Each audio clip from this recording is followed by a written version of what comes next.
नमस्कार मंडळी, तुमचं स्वागत आहे आणखी एका शॉर्ट व्हिडिओमध्ये। आज आपण सिंपल आणि टिफिनसाठी परफेक्ट अशी भेंडीची भाजी बनवणार आहे, जे की मुलेही खूप जास्त आवडीने खातील।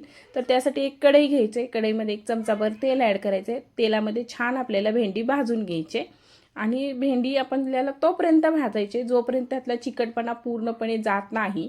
आणि जर खूपच चिकट भेंडी असेल तर थोडासा त्याच्यामध्ये जरी लिंबू जरी तुम्ही पिळला तरी भेंडीचा चिकटपणा पटकन जातो। तर आता छान मी भेंडी भाजून घेतलेली आहे आणि ती एका प्लेटमध्ये मी आता काढून घेत आहे। आणि पाहू शकता अजिबात चिकट भेंडी नाही, अगदी सेपरेट भेंडी आहे, अजिबात चिकटपणा त्याच्यामध्ये नाहीये। तर अशा पद्धतीनेच आपल्याला भेंडी भाजून घ्यायची।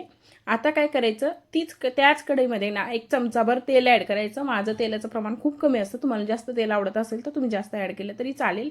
त्या तेलामध्ये ठेचलेला लसूण, भरपूर लसूण ॲड करायचा, थोडासा नाही करायचा। खूप जास्त लसूण असेल तरच त्या भेंडीच्या भाजीला चव लागते।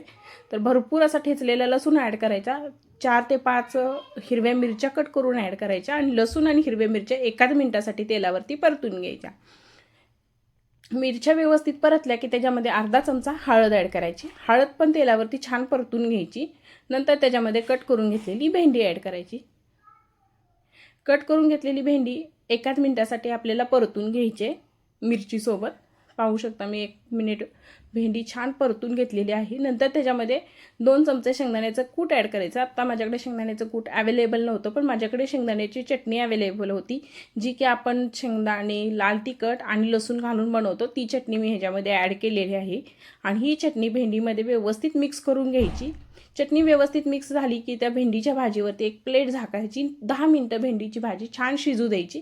10 मिनिटात व्यवस्थित भेंडीची भाजी परफेक्ट शिजते। तुम्ही पाहू शकता ऑलमोस्ट भेंडीची भाजी शिजलेली आहे।